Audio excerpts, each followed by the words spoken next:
Hi. Uh,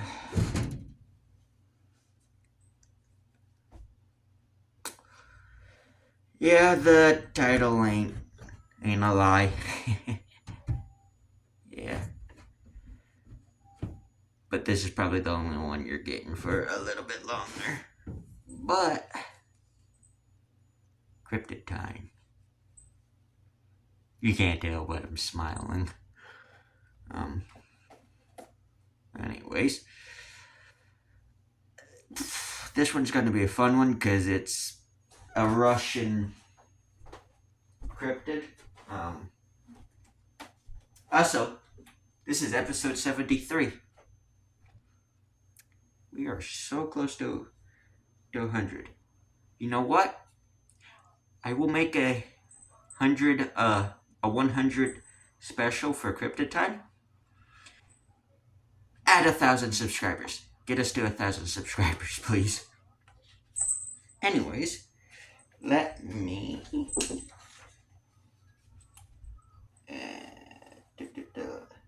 Here we go. The Yeti, or Russian Yeti, which may or may not be the culprit for the Datlov Pass incident.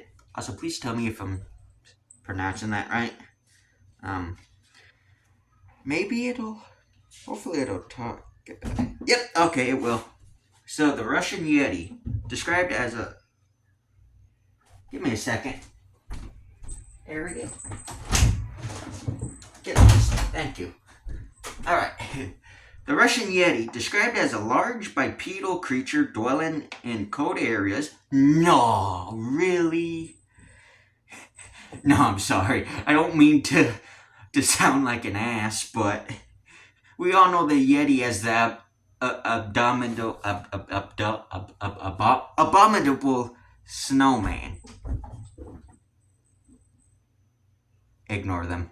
Um, and they're normally found in the, or reported to be seen in the Himalayan mountains, which are huge.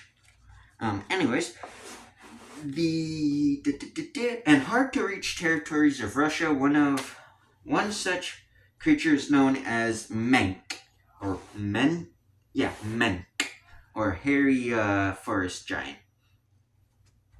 Hey, that sounds like one of the one of the nicknames for Bigfoot or Sasquatch out here. That's nice. Glad to know. All over the world, we've got some sort of nickname for these creatures. The creature was. Oh, okay. Yep, that makes sense. The creature was given this name by the Mensi or Mensai, um, the indigenous people of the area. Makes sense. A lot of our Native American words out here for Bigfoot normally does roughly translate to hairy man or wild man, so that checks out. That's cool.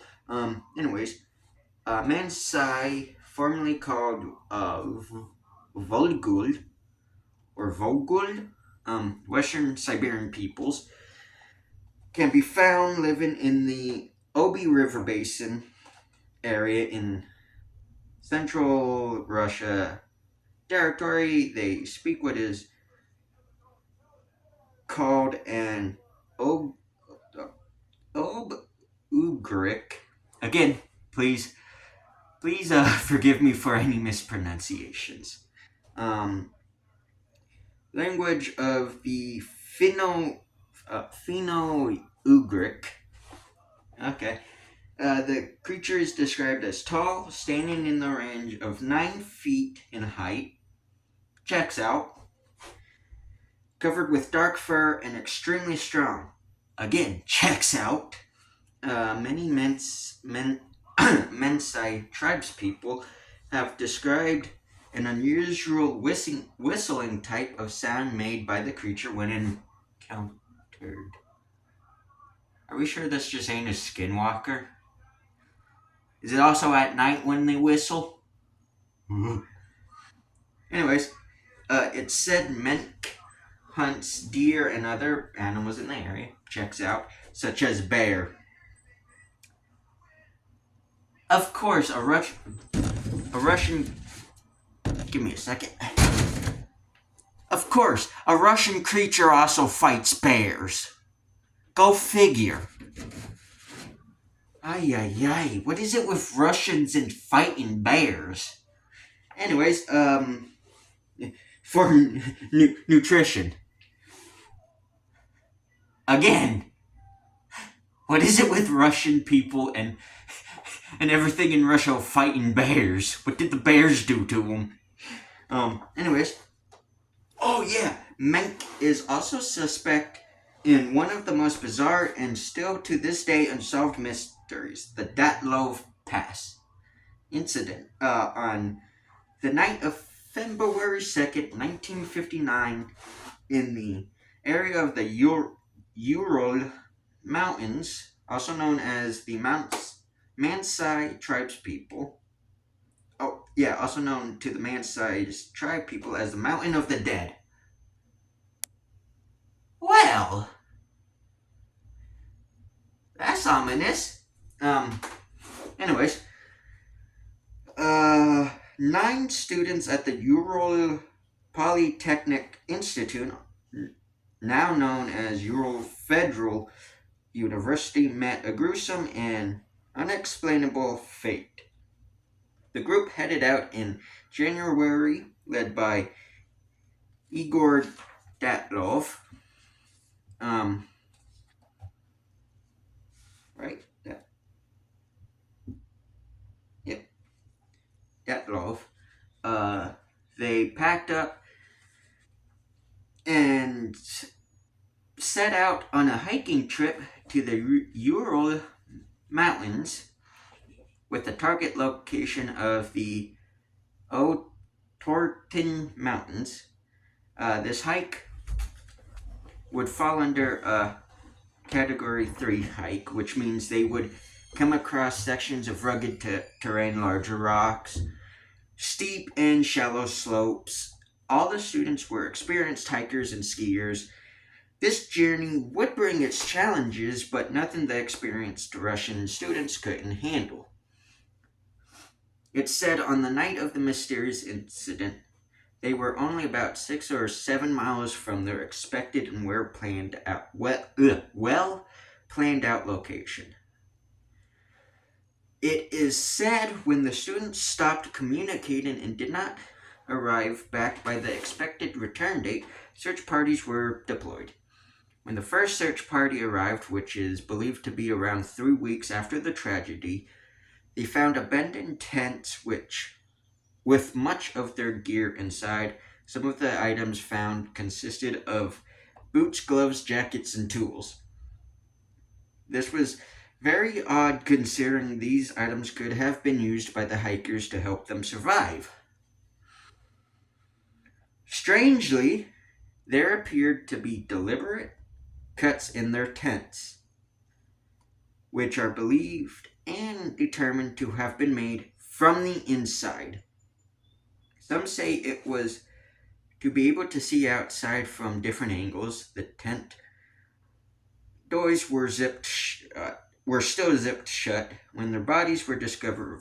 Their gruesome and mangled injuries left all baffled and in complete shock.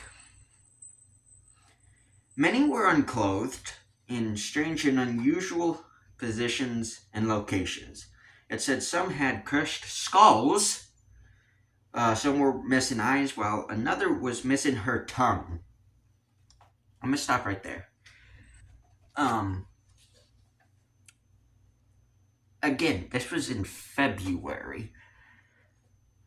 I don't really know how Russian weather is, but they are in the northern hemisphere. Out here, we still have snow on the ground here in the US. So it would have been probably cold at that time too. Secondly, I'd like to also mention that a lot of people who come across, let's say, Bigfoot kill sites here in the States have also mentioned broken legs, crushed skulls, tongues missing, stuff like that. The eyes being missing could easily be explained away by ravens or whatever that came to eat the bodies. Though, again, if it was cold out, the bodies were probably frozen. Um, though I have to read back up on the Datlov incident. So please, if you know anything more about the incident, please leave me know. But that is missing. Not missing. That is mysterious and extremely weird. And a lot of people trying to debunk it have come up with poor explanations because they say, oh, it was people, or oh, it was hypothermia. How do you explain the missing tongue and crushed skulls? And I'm meaning crushed, not cracked, crushed. They were mangled and attacked by something. I don't understand it. Maybe one theory is they went insane because of altitude or however it was. But how the hell do you still explain the crushed skulls and missing eyes and tongue? You really can't, because no human who's killing someone who's insane is gonna rip out eyes and tongue. You know? It just is weird to me. Not to mention, if there'd still be someone, I wouldn't say alive, but there'd still be someone who wasn't mangled. And from what I remember, and maybe it'll read in here too, all of the bodies were mangled. How do you do that to yourself? If that makes sense. You know? Anyways, others were struck by a force comparable to that of a speeding car colliding with a human body.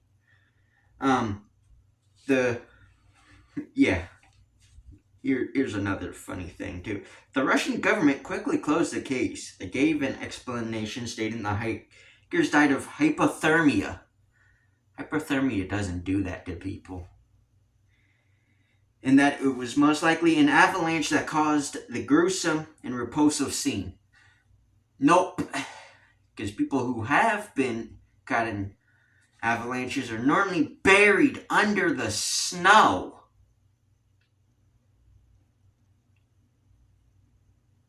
Another thing, too, is, yeah, they may get crush injuries because the avalanche could have brought rocks or whatnot, or it could have smacked them into trees and stuff like that. But the missing eyes and tongue, and how the Russian government, after it was reported, quickly, nope, it was this. If it wasn't a Yeti, he probably had something to do with it. Anyways, there are many theories to date, such as UFOs were involved with the claim of orbs and strange lights in the night sky seen in photos taken by the students. There were also traces of radiation at the site. Again, radiation doesn't do that. Anyways, some speculate that the Mansai people were to blame. Of course, they always blame the savages of the land.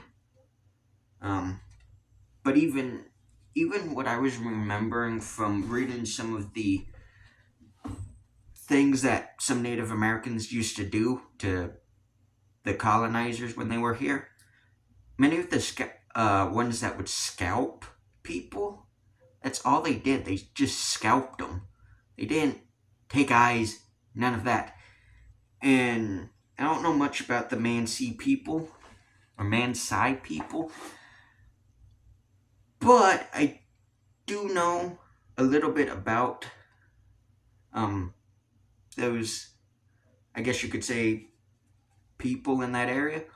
I don't think any of them are like that. I don't ever hear or read anything about tribes people in that area being killers and being ruthless, if that makes sense. So I don't think they did it. But of course, there's going to be people who blame the Aboriginals in the area, the indigenous people.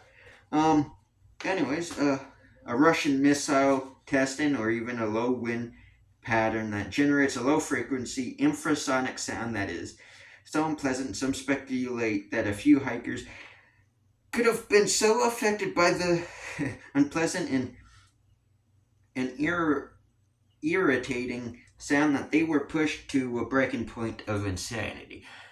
Again, that doesn't sound right. The Russian missile testing, if it was a missile that hit them, not only if I remember correctly, not only would there be a impact from where the missile hit and then exploded, there'd be shrapnel, they'd be missing legs, and there'd be chunks everywhere from the explosion, taking limbs, not eyes, unless the eyes exploded, but even then, I don't know. The one theory that many believe, especially in the subject of cryptozoology, is menk, or the Russian Yeti, is to blame. There is a picture taken of a dark, lurking figure that could in fact be one of the hikers, but to this, let me guess, day, has never been 100% confirmed. It has been said by some that when the search party arrived at the location, there were in fact large non-human footprints discovered at the site of the incident. So according to this theory, the group had been viciously attacked by the Russian Yeti. A violent such animal attack could explain many of the injuries and could explain the reason the group cut open and ran from their tents, leaving behind warm clothing and items that would help them survive the extreme conditions of the location. Alright. There we go. Here's this way. Yeah. So, honestly, it's such a weird ass thing. But of the theories trying to debunk the Yeti just doesn't make sense. Maybe it was Russian soldiers, because maybe the Russian government heard about them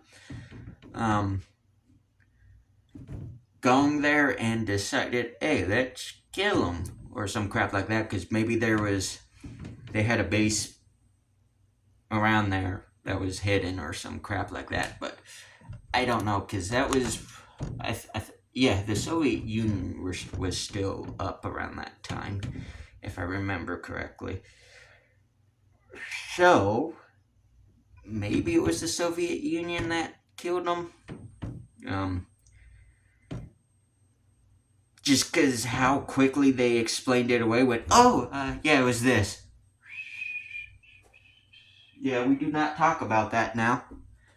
But, it's a weird thing, and maybe when Russia gets its shit together, or maybe when whoever owns Russia by the end of that war, if they do end up invading and all that shit. But no, maybe when all that gets figured out, maybe eventually one day I'll go into the Ural Mountains and try and do the same trek they did, follow the same path, with the group as well, and maybe try to explain what happened. Maybe even I'll camp out at the same site where their fate was met. Try and see what, if something else comes through. But, as of now, I, first of all, ain't got the type of money to even go across the pond, let alone go into Russia. But, two, the war needs to quit. And Russia needs to stop being suspicious, when it comes to that stuff, and then maybe I'll consider going there. But that's, again, the Datlov Pass incident is extremely, extremely weird, and I do not like how everything happened. I mean, these students lost their lives, and their parents, their parents are probably dead now, but so they probably know what happened now, but the parents, while they were living, have no clue what happened to their children. Two, their friends that they probably left behind have no clue what happened to their friends, you know? So, all around, it's a pretty, I guess you could say, insensitive thing that happened with the government at the time, as well as all the people now making speculations. Because maybe, yeah, it was a bear. But if it was a bear, they'd have bite marks and all of that, and they, from what I've seen, there's no bite marks. There's breaks and, like I said, missing eyes and a missing tongue. Half of them were about naked or so, and how experienced everybody says they were, even in that weather, if they were feeling hot, they still would know and wouldn't strip down in that weather. They wouldn't also mindlessly cut open their tents unless they were panicking, and two, they wouldn't leave their stuff behind and run into the dark